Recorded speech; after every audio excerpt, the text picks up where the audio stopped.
بسم الله الرحمن الرحیم. زه کفایت الله یوسفزی یو ځل بیا تاسو سره د درې د غرونو نه نن د درې په غرونو کې زمونږه د ټور یو شپه ده. ملګري ټول په دغه باندې دي. دا وحید بی لګیا دی خپل موبایل کې څه کوي، او دا د حمید بی زوی دی په ملاسته باندې ماشاءالله ګنیرج وي دغه شان حمید بی ناست دی، ورسره دا نور ملګري طارق بی سره مونږ خپل لږ ډېر جان پهچان وکړو. د جوخو سره دغه بل ملګری دی او افریدي صاحب خو ځان ته راته ښکاري غونډه ګوتی ده، ګنیرو یې ښه ده او لګیا هم دی ماشاءالله. حسنین هم ورسره دی. افریدي صاحب څنګه ماوسته یاره ته نن د شپه د درې په غرونو کې لایټ خو به تاسو سترګې دغه کوي، خو بهرحال مونږ تاسو یو دوه ټکي وی. بالکل کفایت الله یوسفزی صاحب څنګه تاسو ته پته ده چې زما خو دا دویم ځل دی چې دلته راغلی یم او ډېر ښکلي ځای دی او تاریخي ځای دی، ځکه چې دا کومه ځای کې مونږ ناست یو نو دا دره ده او د دې ځای نه به د کابل نه چې به کوم تجارت کېدو نو دا په هغه لاره باندې په هغې دره کې مونږ ناست یو او دې خوا به د ایران او د عراق نه او بیا د پېښور نه چې کوم د مالګې او د کپړې کوم دغه کېدو تجارت ما په دې لاره باندې کېدو، مونږ د هغې د پاسه باندې ناست یو او یو ډېر ښکلی ځای دی.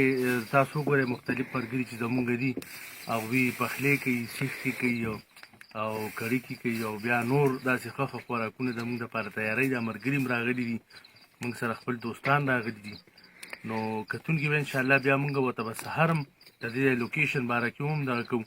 دا یو تاریخي دره ده او دلته کې د کویلې چې کوم کانونه دي او د دې ځای نه چې کومه کویله ځي نو هغه په ایشیا کې د ټولو نه غټ کاروبار چې هغه دی نو هغه د کویلې دلته کې دی. ډېره مننه افریدي صاحب. دا د دې ځای چې کوم ملګري دي د دې ځای اوسېدونکي د هغوی یو ډېر لویه مینه ده مونږ سره چې ټول دې وخت کې زمونږ په مینه کې لګیا دي. دا د دې ځای هغه مقامي کم چې د کمرې د ګرمولو دپاره بخارا ورته وایي بعضې ملګري بعضې علاقو کې دغه چالو ده چې ځای ټول ګرم کړی دی او دا سیاه وجي صاحب په شوق باندې لګي. وجي صاحب تا خو کافي سیخونه دغه کړل ډک کړل، دا شوقیه ډک کړل که نه کسان نه سره کم دي. دا جمشید وجي صاحب د دې ځای مقامي کوم ملګري چې زمونږ د چا په ځای کې چې مونږ مېلمانه یو هغوی ولاړ دي. حاجي صاحب مونږ ته یو دوه ټکي وایي، مونږ خو راغلي یو نو دا ځای ډېر زیات انجای کوو او خوشحاله یو دې ځای ته، او تاسو مونږ ته څومره خوشحاله دا راته ووایئ. راځي مونږ نن په جامه کې نه ځایږو چې تاسو راغلي یو، موږ ډېر ټایم نه په انتظار وو ځکه چې وجید به راغلی و، د هغوی زه به دوباره چکر لګوم.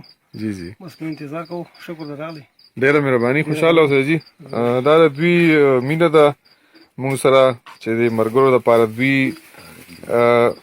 د غر د پاسه چې دی نو دونه تیاری او دغه مونږ له شروع کړي دي او دونه خواري. مونږ چې راغلي یو نو بس تقریبا دوی په کټونو کې کینولي یو او کله را باندې ممپلي خوري، کله را باندې څه نور څه خوراکي کوي.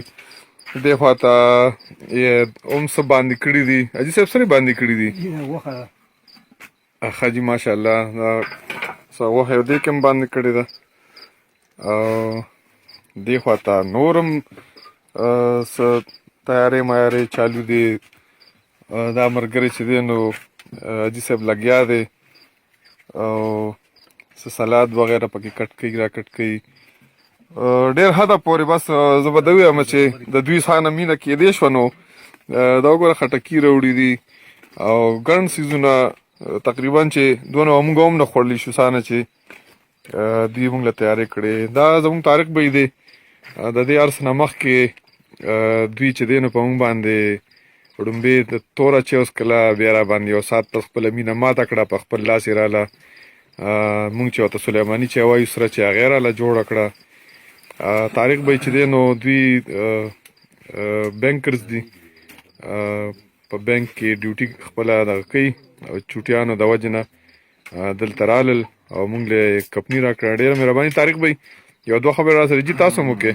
ولې نه مونږ خو زما خو لکه دا یو قسم ته روټین جوړ دی چې 15 ورځې زما جاب وي او 2 ورځې چې کوم دی وطن دې ته ورکوو نو نن سبا هغه کرونا وایرس په وجه سره ټینشن دی ارزي کوي نو دا زمونږ یو داسې ځای دی چې دلته موږ راشو نو موږ ته لږ سکون میلاو شي دا ټینشن فری یو ماحول دی چې داسې وایي چې کرونا فری یو ماحول او نن سبا په قسمت سره میلاویږي نو چې رالو نو چې ستا مېلمانه رالو دا هم پکې وکتو نو زمونږ هغه خوشحالي چې کوم دی هغه دوباله شوه نو چې یا خوراک دا خو هاسپیټیلیټي دا زموږ مهمان نوازي ده ډیره مهرباني طارق بھائی موږ هر چا سره هلته کې هو تاسو ایز افیسر چې دی نو بل ته اډر کوئ د چیر وړو د اوبو وړو او دلته کې تاسو موږ له په خپل لاس باندې په خپله تیاره کړه نو موږ ستاسو ډېره زیاته مننه کوو ډیره مهرباني خوشحاله اوسئ ټول ملګري په غر کې دا جونګړه جوړه ده که څه لږ ډېر داسې تاسو کتی شئ او په هغې کې د ملګرو دا پروګرام دغه کړی دی نو موږ د دوی ډېره زیاته مننه کوو تر دې حده پورې انشاءالله نور به تاسو اپډیټ کوو د دې ځای د څانه د کتلو ځایونه دي د هغې حوالې سره موږ تاسو نورم انشاءالله تاسو ته څه ښایو تر دې وخته پورې د الله په امان